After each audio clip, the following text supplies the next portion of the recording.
Des semaines à toutes et à tous et bienvenue dans cette édition du journal, mais d'abord le sommaire.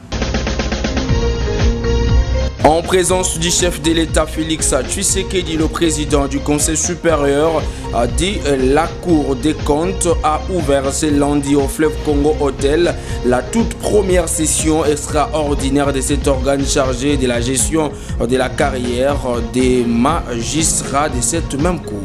Déterminé à suivre de près l'évolution du programme national de développement agricole, PNDA en sigle, la Banque mondiale a dépêché dans la ville de Kikwit une forte délégation pour superviser ces programmes du gouvernement congolais qu'elle a financé. Les informations phares de l'Afrique Monde, les fruits de nos confrères de VOA Afrique. Voilà tout pour les titres, mesdames et messieurs. À présent, je vous propose de suivre les détails.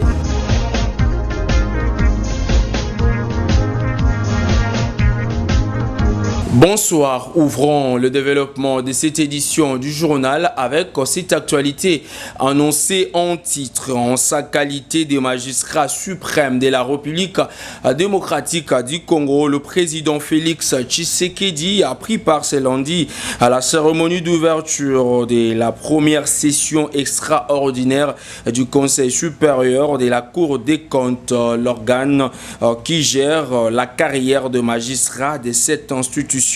On fait les points avec la presse présidentielle.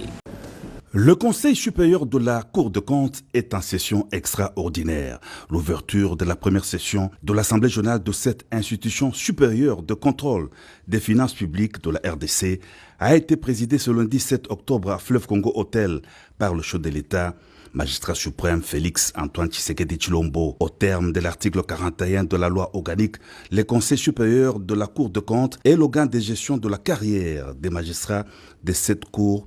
Il organise le recrutement, élabore les propositions de nomination, des promotions, de mise à la retraite, des démissions, de relève anticipée des fonctions et de réhabilitation des magistrats. C'est à ce juste titre que le Conseil supérieur de la magistrature organise cette session extraordinaire convoquée par le premier président de la Cour des comptes, Jimmy Munganga Ngwaka, pour statuer sur des questions essentielles à l'ordre du jour, à savoir le recrutement des magistrats de la Cour des comptes, la célébration des départs des magistrats déjà mis à la retraite, la question de la mise à la retraite des magistrats de la Cour des comptes ayant atteint justement l'âge de leur retraite et celle de la promotion des magistrats. La Cour des comptes se redynamise. Le premier président Munganga a réitéré sa gratitude au président de la République Félix Antoine Tshisekedi Tshilombo pour avoir réhabilité cette cour depuis son avènement à la magistrature suprême. Excellence, Monsieur le Président de la République, chef de l'État, magistrat suprême, avec l'expression de mes hommages réitérés, c'est aussi l'occasion pour moi de réitérer ma gratitude à votre Excellence, Monsieur le Président de la République, chef de l'État, magistrat suprême, qui a effectivement, dans le train de cette réforme, réhabilité la Cour des comptes. En effet, c'est sous votre règne que la Cour des comptes de la République démocratique du Congo a commencé à marquer de points sur l'échiquier national en organisant sa première audience solennelle de rentrée judiciaire tenue en 2023, ses premières audiences juridictionnelles avec à la clé son tout premier arrêt depuis 1987 et aujourd'hui sa toute première assemblée générale du Conseil supérieur de la Cour des comptes, cet important organe chargé de la gestion de la carrière des magistrats. Tout le monde scande à la Cour des comptes qu'il fallait que Fatih Béton vienne un jour pour que la Cour des comptes commence à vivre ces événements hautement mémorables et riches en couleurs. La Cour des comptes s'engage à poursuivre sa mission de contrôle des gestions des finances de l'État et de combattre la corruption et toutes les anti-valeurs. Et puis l'agence congolaise de grands travaux de la grande province de Bandundu vient de réceptionner techniquement des kilomètres 300 des travaux de la phase 3 du projet de la rénovation de la route nationale numéro 20 tronçon Ingudi-Idiofa en prélude de la réception provisoire de ces travaux. Christian Akatala et Gloire Munungi pour le détail. 2 km 300 de la route nationale numéro 20 a revêtu sa nouvelle robe. Une route de 75 km dans son tronçon allant de la RN1 à Réungoudi à Idiofa dans la province du Kwilu.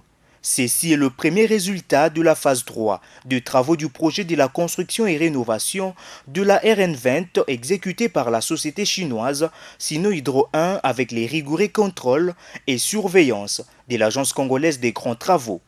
C'est samedi 5 octobre 2024, la mission des contrôles de la CGT Grand Bandundu, conduite par son directeur provincial, l'ingénieur Daniel Ndombelusa Koumounou, a inspecté l'ouvrage réalisé pour s'assurer de sa qualité et du taux d'exécution des travaux en vue d'une réception technique, une étape très primordiale qui justifie le mobile du déplacement du directeur provincial et sa suite de la ville de Kikwit à Ingudi.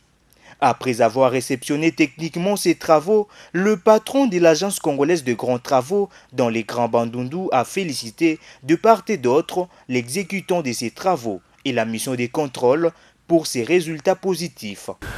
Généralement, tout est fait, pour ne pas dire parfaitement, mais tout est très bien fait, à l'exception des accotements comme vous voyez. Il y a des travaux qui se sont ajoutés, notamment la construction des glissières d'évacuation des eaux sur la plateforme qui doit aller à côté, et notamment les à côté qu'il fallait compacter pour servir à stabiliser et à sécuriser, pour donner une durabilité à la structure qui venait d'être construite. Mais dans l'ordre général, tout ce qui a été contractuel a été très bien fait, très bien exécuté. Voilà pourquoi nous pouvons féliciter l'exécutant, mais aussi remercier la mission de contrôle qui a fait son travail pour que nous puissions avoir cet ouvrage. Vous pouvez les remarquer, ce qui reste, c'est la continuité. Cela ne reste pas. Je crois que vous avez fait toute la phase concernée pour la réception technique et vous avez vu, vous avez remarqué que l'exécutant ne s'est pas arrêté là. Déjà, il y a un prélude des travaux de l'ouverture qui s'est déjà exécuté de l'autre côté. Et sinon, parlant sous leur contrôle, c'est que les travaux doivent continuer jusqu'au niveau d'Idiofa pour la phase qui est en cours là, dont on a réceptionné les 2,300 km exécutés. Je crois que vous avez vu tout le succès, notre ministère du TETEL et l'excellence Alexis Guizaro, ministre d'État, ministre des Infrastructures et Travaux Publics, a été accompagné de notre directeur général, l'ingénieur Nico Nzaouzao, où il y avait déjà un document qui a été signé dont un montant de 25 millions de dollars qui était attribué pour la RN20. Donc il n'y a plus rien à négocier, il n'y a que les travaux devront continuer. Comme c'est un ajout qui s'est fait alors que les travaux étaient déjà en cours, il y a certainement quelques parties de l'administration qu'il faut arranger, qu'il faut spécifier pour que les instructions soient plus claires et qu'on continue. Donc il y a les fonds, les 25 millions disponibles et déjà signés qui devaient servir pour la continuité des travaux. Donc vous pouvez vous-même remarquer la posture. Une première partie de la route déjà opérationnelle. Les usagers s'expriment. Voilà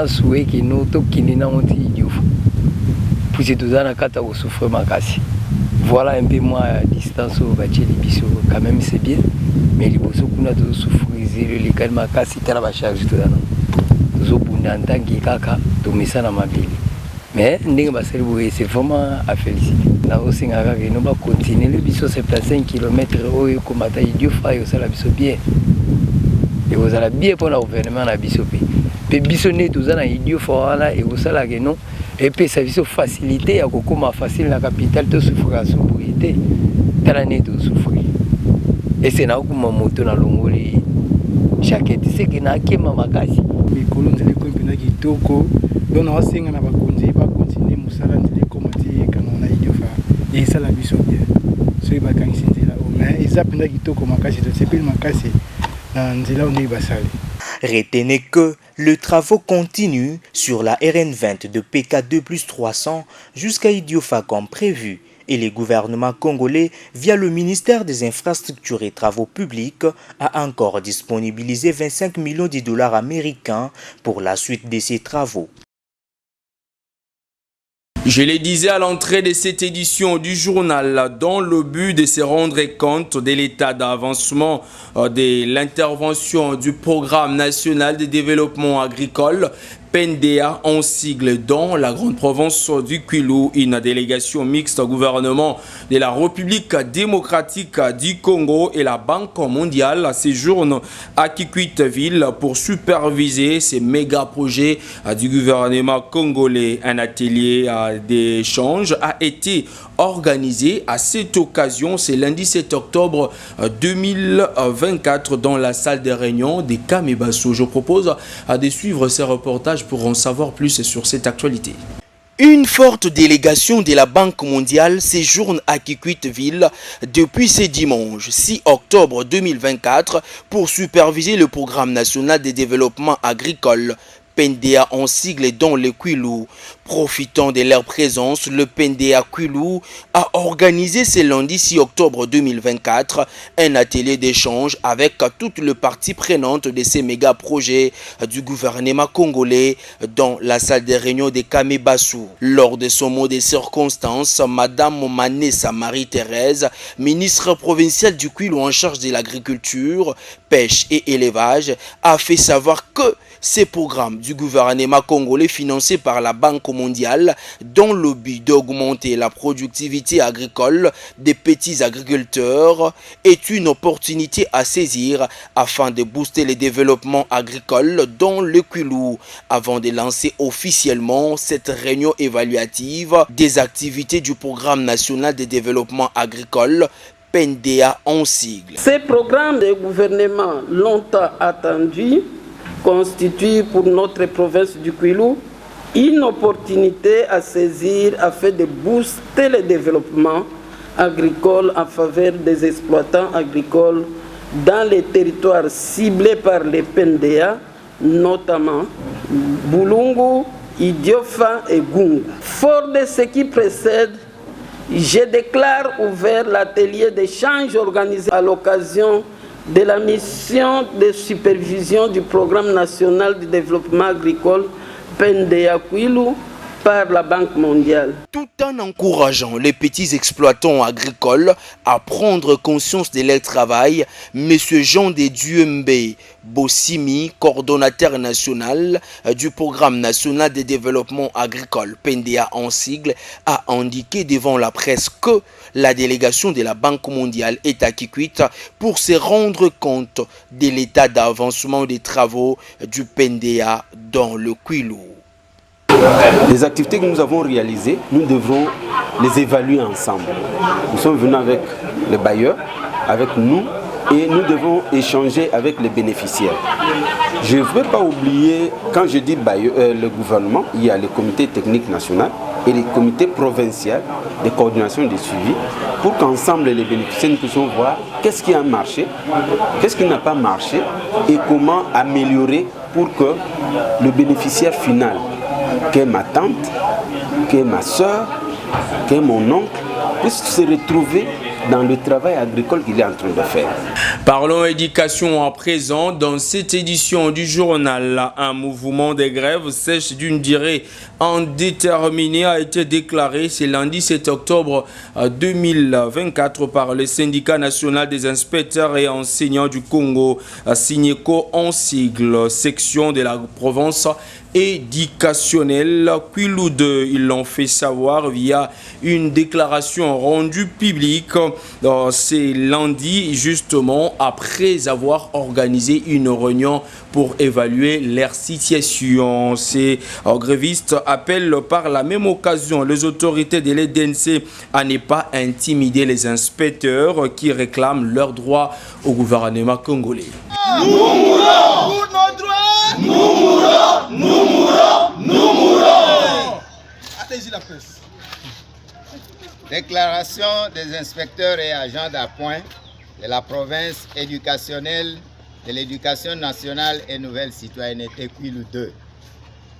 Nous, inspecteurs et agents d'appoint de l'éducation nationale nouvelle citoyenneté Kwilu 2, réunis ce lundi 7 octobre 2024 dans la grande salle Horizon Nouveau à Kikwit, en assemblée générale extraordinaire, avons constaté ce qui suit. 1. La discrimination du gouvernement central dans l'octroi des primes de fonctions spéciales et d'itinérance à 5 provinces éducationnelles sur les 60 existantes dont Kwilu-D, la nôtre, n'a pas été prise en compte. L'existence des zones salariales, la persistance des salaires modiques des inspecteurs, non-intégration des inspecteurs et agents d'appoint à la fonction publique, non-paiement de la pension de retraite aux inspecteurs et agents d'appoint longtemps éligibles à la retraite. Eu égard à ce qui précède, nous, inspecteurs et agents d'appoint du Kwilu-D, déclenchons en conséquence une grève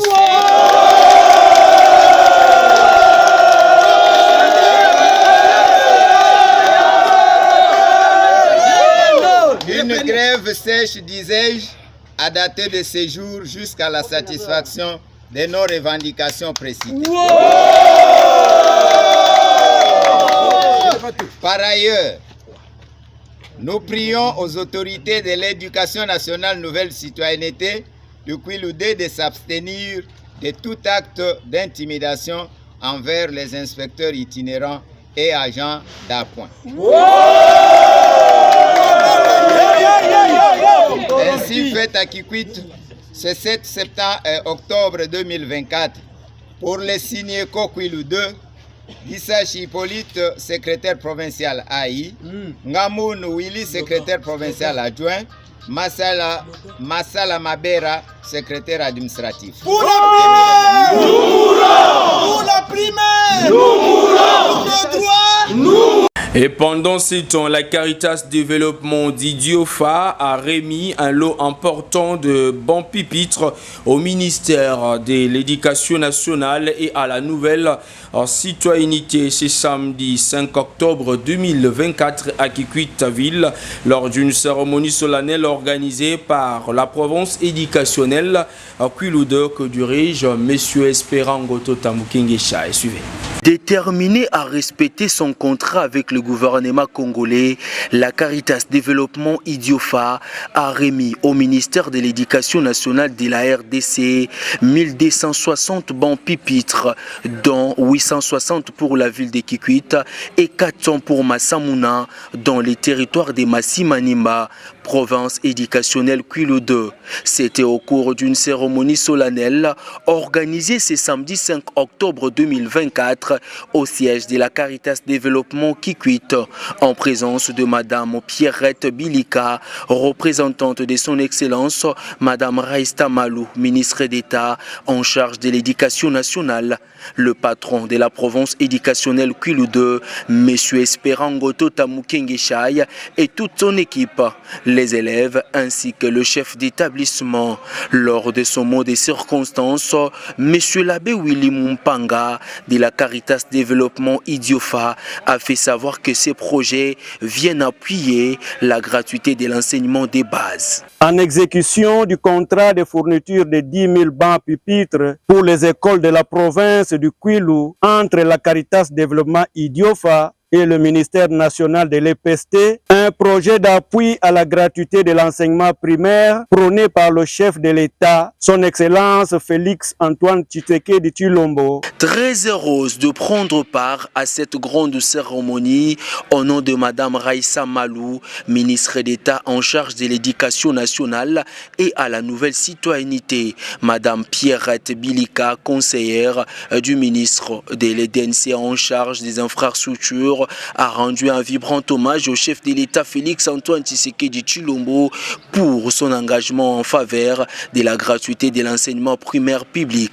C'est un honneur pour nous de représenter son Excellence Madame Ministre d'État, Ministre de l'Éducation nationale et Nouvelle Citoyenneté. En cette grande cérémonie de la remise de bancs, un élément important qui rentre dans le cadre de l'amélioration des conditions d'apprentissage des enfants congolais. Nous profitons de ces moments pour rendre nos hommages les plus déférents à l'endroit du président de la République, chef de l'État, M. Félix Tshisekedi Tshilombo, pour son engagement en faveur de la gratuité qualité de l'enseignement primaire public. Tout en rendant un vibrant hommage au chef de l'État, Félix Antoine Tshisekedi Tshilombo, pour son implication personnelle dans la mise en œuvre de la gratuité de l'enseignement des bases, M. Esperango Totamukengeshai, le prophète de la province éducationnelle Kwilu 2, s'est dit très heureux de réceptionner ces lots importants de bancs pupitres sur les 6000 bancs pupitres que doit bénéficier son entité. C'est pour ma vertueuse personne une grande joie et double honneur en ce jour, samedi le 5 octobre 2024, de recevoir un lot important de bancs pupitres pour la province éducationnelle Kwilu 2 sur le 6000 bancs. Aujourd'hui, nous réceptions 1260 bancs. Que nous procédons à la distribution de la manière suivante. 400 bancs à la sud-province éducationnelle de Massamuna et 860 bancs ici dans la ville de Kikwit. Chers éducateurs, il est important de vous rappeler que la qualité de l'enseignement passe également par les infrastructures, équipements, mobilier, choses promises, choses faites. Aujourd'hui, on voit les bancs. C'est ici le moment de rendre gloire à Dieu Tout-Puissant qui a rendu possible la cérémonie de ce jour à la porquille des abbés. Nous voudrons rendre hommage à son Excellence, Monsieur le Président de la République, chef de l'État, Félix Antoine Tshisekedi Tshilombo, pour son attention particulière à notre sous-secteur de l'éducation nationale et nouvelle citoyenneté et son implication personnelle dans la mise en œuvre de la gratuité de l'enseignement au primaire. Aujourd'hui, nous avons vu et nous voyons ces bancs pupitres. Merci, Excellence, Monsieur le Président public. Nous nous commettrons un sacrilège de ne pas remercier son Excellence, Madame, ministre de l'État, ministre de l'Éducation nationale et nouvelle citoyenneté, Madame Raissa Maloudinanga. Ainsi, j'exhorte les bénéficiaires, c'est-à-dire vous, élèves, enseignants, chefs d'établissement, d'utiliser ces bancs en bon escient et d'y veiller. Signalons cependant que la Caritas Développement Idiofa doit livrer au gouvernement congolais 10 000 bancs pupitres pour les 3 provinces éducationnelles que compte la province du Kwilu. Et dans le reste de l'actualité à travers le monde, qui fait quoi, où, quand, comment, mais pourquoi? Détails dans ces reportages, le fruit de nos confrères de VOA Afrique. Les États-Unis annoncent leur soutien à la transition politique au Gabon où les militaires ont pris le pouvoir dans un coup d'État en 2023.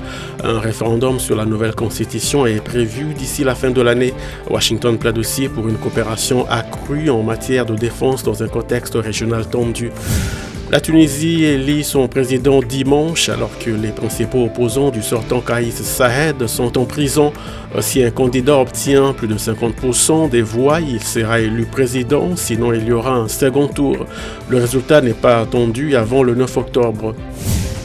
Au Soudan, les combats s'intensifient avec la fin des pluies saisonnières. Les forces paramilitaires du RSF ont eu les déçus pendant la majeure partie du conflit. Mais la semaine dernière, l'armée, après avoir boudé les pourparlers menés par les États-Unis en Suisse, a lancé sa plus grande offensive à ce jour dans la capitale Khartoum, avançant sur un pont clé sur le Nil. Un tribunal sud-africain a prononcé jeudi 42 peines de prison à vie à l'encontre d'un homme reconnu coupable de 90 viols. Kosinati Mpakati a également été reconnu coupable d'avoir forcé sous la contrainte aux 4 autres personnes à violer, d'avoir contraint à 3 reprises un enfant à assister à un acte sexuel, de 43 enlèvements, de 2 agressions et de 4 vols. Ça sera tout pour cette édition du journal, mais avant de nous séparer complètement, mesdames et messieurs, je vous propose de suivre d'abord le rappel des principaux titres. En présence du chef de l'État Félix Tshisekedi, le président du Conseil supérieur de la Cour des comptes a ouvert ce lundi au Fleuve Congo Hotel la toute première session extraordinaire de cet organe chargé de la gestion de la carrière des magistrats de cette même cour. Déterminé à suivre de près l'évolution du programme national de développement agricole, PNDA en sigle, la Banque mondiale a dépêché dans la ville de Kikwit une forte délégation pour superviser ce programme du gouvernement congolais qu'elle a financé. Les informations phares de l'Afrique Monde, les fruits de nos confrères de VOA Afrique.